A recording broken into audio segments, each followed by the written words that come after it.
Hello and welcome to another episode of Unstuck with Hypnopunk Transformation with Edge.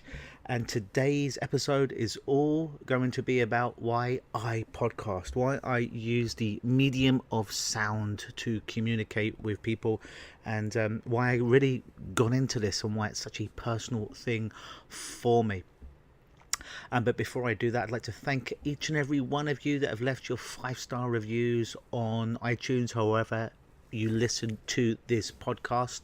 I keep putting out this podcast as I keep putting out my videos and my blog post for you free of charge, and it will stay that way. The only thing I ask is if you enjoy these, then please like and share and comment on them, pass them along, and leave your 5-star reviews on iTunes or on your Google Android or your Google Play, and let me know, because that motivates me to continue to put out this free content for you to help you along your journey. And also to sweeten the deal, for any one of you that continue to leave the 5-star reviews on whatever format you listen to this podcast, then please do take a snapshot of that when you put it online and send it to me at mail, M-A-I-L, at Lukenosis, Lukenosis.com, mail at Lukenosis.com, and we'll book you a complimentary 30-minute unstuck telephone or Skype session with me, where we can help you become unstuck about something in your life. Please bear in mind, this is not a hypnosis session, this is not a therapy session. I am not here to listen to your problems. It's simply to find out something that's perhaps kept you stuck in your life, and perhaps strategize some ways to unstick yourself and get over it, get through it, or go underneath it to get to the next level of your life. So please do that, and we will continue this podcast now. So why do I podcast? Why the medium of sound? Now, I am a very auditory guy. I'm very sensitive to sound. Sounds typically motivate me, and they can send me into a crazy rage at times as well. If you ask the nearest and dearest to me in my life. But how I got into to sound and talk radio, if you will, is growing up in England. We did not have a lot of talk radio stations. In fact, in the 90s we only had one for the first half of the 90s. It was called LBC. I believe it was London Broadcasting Company. I believe that's what it standed for, and it was just talk radio. And I remember staying with my nan, or grandmother to my North American friends, and she would listen to LBC talk radio. It would always be playing on in the background, and she would go to sleep to it every night. And I always remember that as a 10 or 11-year-old hearing that, and at the time just thinking, oh, this is boring, it's just people talking nonsense. But I realised that she got some type of I guess real deep intimate connection with those sounds, with hearing people at night.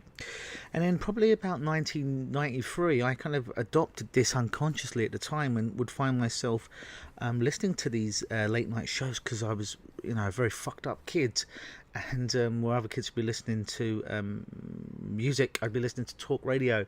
And it being very isolated and being very agoraphobic, it gave me a kind of window into the world. It gave me some kind of connection. I'd hear the radio host and feel that connection, because I'd be literally hearing them going into my head through the headphones, as you may be when you listen to this podcast. And it built this very, very intimate bond of something that I guess I've now carried around for about 28 years. And it was really, really impressionable by me. And one of the first shock jocks, if you will, in England was a guy called Nick Abbott. And he was on a radio station called Virgin that got launched in 1993. And everyone was doing their usual rock and roll pop music shows, and he would have a little bit of that, but he'd have a nightly phone-in show, and it was the kind of shows that I'd imagine they would have in America, but I didn't have access to. And he would hang up on people and seemingly be rude, and although he wouldn't swear, he'd have colourful metaphors and would be very, very edgy. And I just thought this guy was the coolest guy, Nick Abbott. And as a crazy fanboy at the time, as a complete maniac, I would write him letters probably at least once a month, and I'd have question after question about getting into radio, to a point where I'd give my sister literally tons of letters to send out every month to different radio DJs out there to find out how to break into the business and to get pictures of them and stuff. And Nick would always respond to me, and he had no reason to do that, and but he did. and that was quite impressionable for me. And then I would call into LBC Radio, and I became friends with one of the late night producers of the show. And again, I'm a 13, 14-year-old kid. It could sound a bit weird, but this guy was on the up and up. And I actually got to go, as a teenager, to LBC Radio and look around all the studios and stuff. And this chap called Adam Moore showed me around, and my dad was with me. And it was just really, really cool. He had no reason to do that, but he gave me a glimpse of what that world looked at. And I would call in from time to time on shows that he was producing and speak on the air. And being this very lonely boy growing up with not a lot of social skills, not a lot of friends, not really being able to communicate, this world of talk radio fused with professional wrestling, if you will, it gave me a glimpse of something else. Wrestling was about, for me, it was about becoming a superhero. But talk radio is about connecting with people, connecting with myself, that even though at 4 a.m. in the morning I may be in this pit of anxiety or despair, that there was someone else, there was something else that was going on out there. There was another voice, there was other people that were communicating. There was a world, there were people that were awake at that time, that were witnessing one another, and I was witnessing these people when I was listening to them on air. And it just built this really huge fascination with the medium of talk radio growing up. And I remember saving up some money, and as about 15, 16-year-old, doing a one-day course at LBC Radio with one of the hosts, and learning certain ins and outs and insider kind of things. And I remember that another station opened up in England in about 95, and it's called Talk Radio UK, and it was a second talk radio station, and it only lasted about a year, and everyone had this a personality, everyone had this certain edginess to them. And I mean listening to this and now LBC having competition, it was just really, really exciting to listen to. And unfortunately the format changed after about a year into a radio sports talk radio station, and it was very, very different. But it just built up these edgy characters out there with different personalities in the wild west communicating. It was just this special world that I felt that I had a privilege to be a part of in some form or fashion, and it again fostered this bond into me. And then I would ask these guys, how do you get into radio? And they would always recommend, college radio. We didn't have a lot of those in England back in the 90s, or hospital radio. So I, as a 15-year-old, I got a hospital radio volunteer job on Moorfields Eye Hospital. Moorfields Eye Hospital is supposedly the most famous eye hospital in the whole world, certainly in Europe. And I went there, and they had all these vinyl records, and it wasn't particularly a talk station. They wanted to play music all the time, but really music from the 60s, 70s, which was before my time, should we say. And all I wanted to do is I wanted to do that talk radio where it was edgy, where it was, you didn't know what was going to happen next. It was exciting. People were outlaws. And I was the youngest guy on this station, and I'd have to go around from different wards to collect what do you call them? Requests from patients that were staying in there, and everyone the person who was running the station was about 75, and the manager at my night was about 55, and he's a really miserable old bastard. And everybody who worked for him, even as a volunteering job, ended up leaving after a couple of months because he just had really no social skills, and he was very, very unpleasant. And so I'd go down, and I'd get my requests from some of these clients or some of these patients, and then I would just tear it up, and I would make up what songs I could play, so I could play my own songs. Now, we were not allowed to play songs that mention anything about eyes or sight or anything like that, because it was an eye hospital. So of course the first song I played was Smoke Gets in Your Eyes, just to to rub people up the wrong way in some form or fashion. And I would fuse music in there, and I would do some phonings, and I would do some bits while I was while I was on the air, and it really kind of got me in front of that microphone and got me to do something that I was very, very passionate about. And did that for a couple of years, and I used to record every show, even back then, because I desperately wanted to see how much I'd improve and how I could change this word or that word or add this bit in here. I was the only person who would record I believe every show that I ever did, because I was obsessed with getting better. I was obsessed with making these tapes and sending them off to different radio stations, because was my goal as a kid. So I wanted to be a talk radio show host in England like we did in America. And I remember then going on and working at another hospital radio station, which was a lot more professional, a lot more update, through the Whittington Hospital, which was in North London, very close to me. And this was like a real studio with we're actually playing CDs here. And it was like a cutting edge equipment in the late 90s, and I was really excited. And there was a younger set of DJs, younger set of radio presenters, and a different demographic in the hospital. And it was only a hospital and very close residents around the local area that could listen to it. But it was like actually doing a real radio show, and would do some shows there with my good friend Ahmed back in the day. And it was a lot of fun, and it was very exciting. And I didn't do anything with talk radio then for, I guess that was in the late 90s, probably for about 20 years until late last year when podcasts started to become all the rage.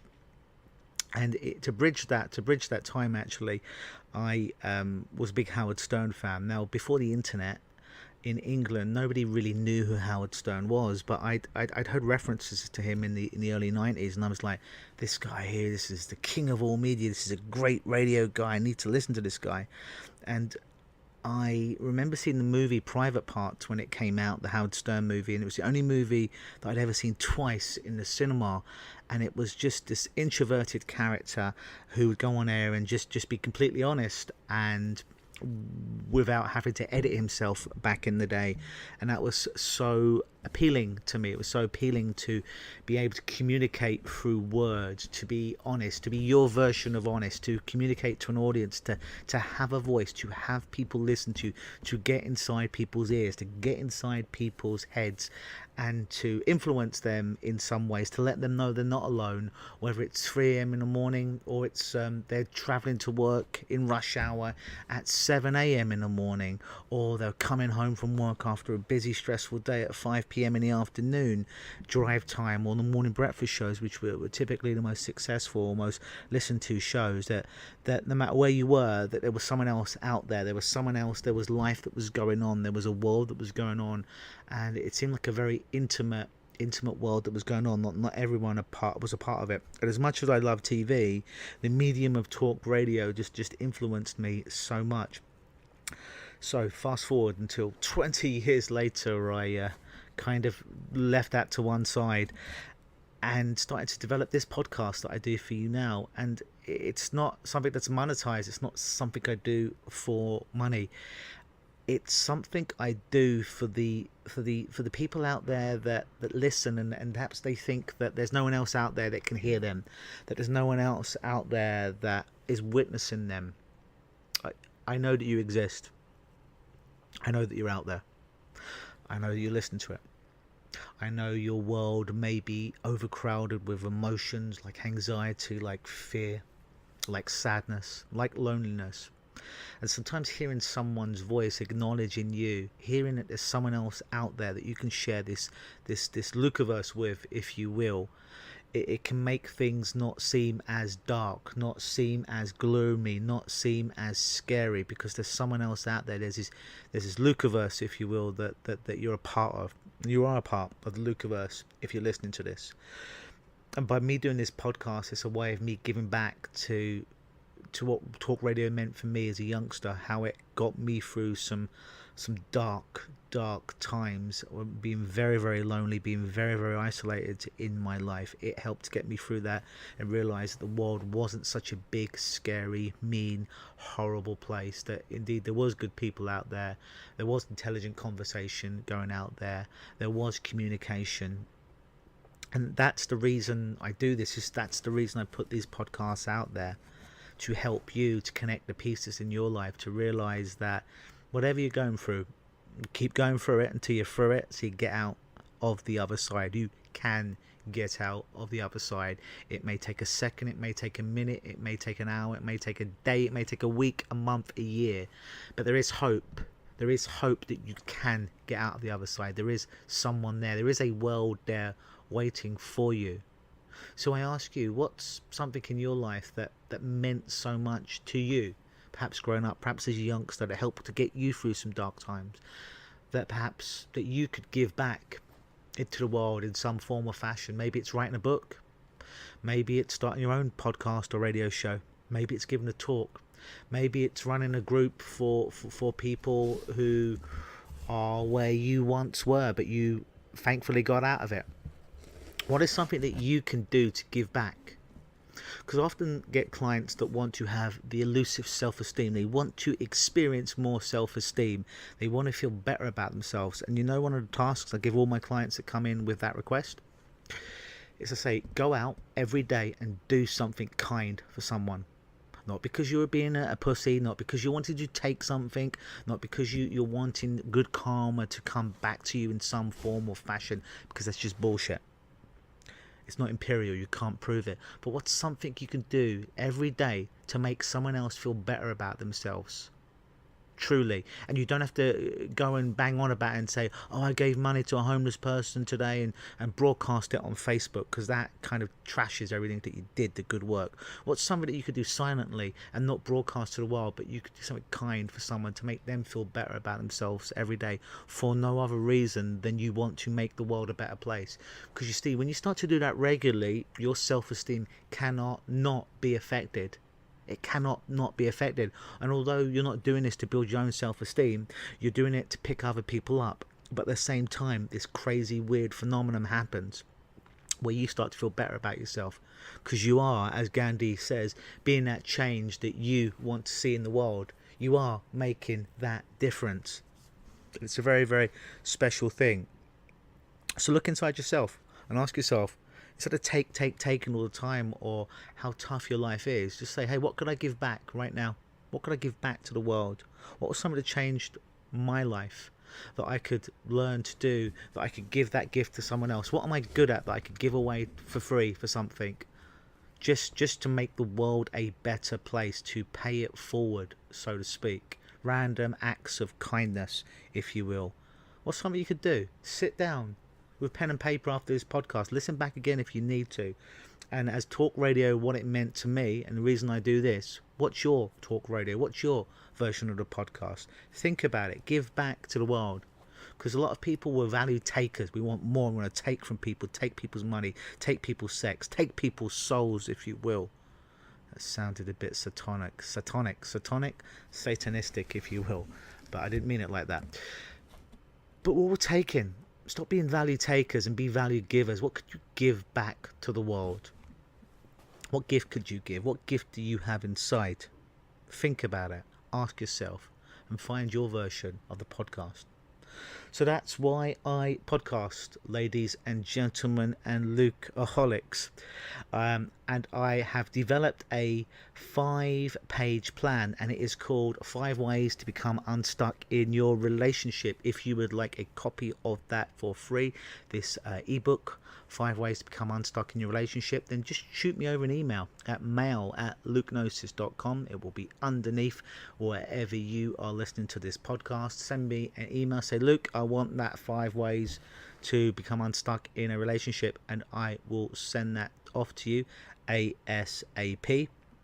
So we've got many more wonderful podcasts coming up over the next few weeks, so stay tuned. And again, like, share all these podcasts that I'm putting out, grow the force so we have more and more listeners, so I can put more and more content out there for you.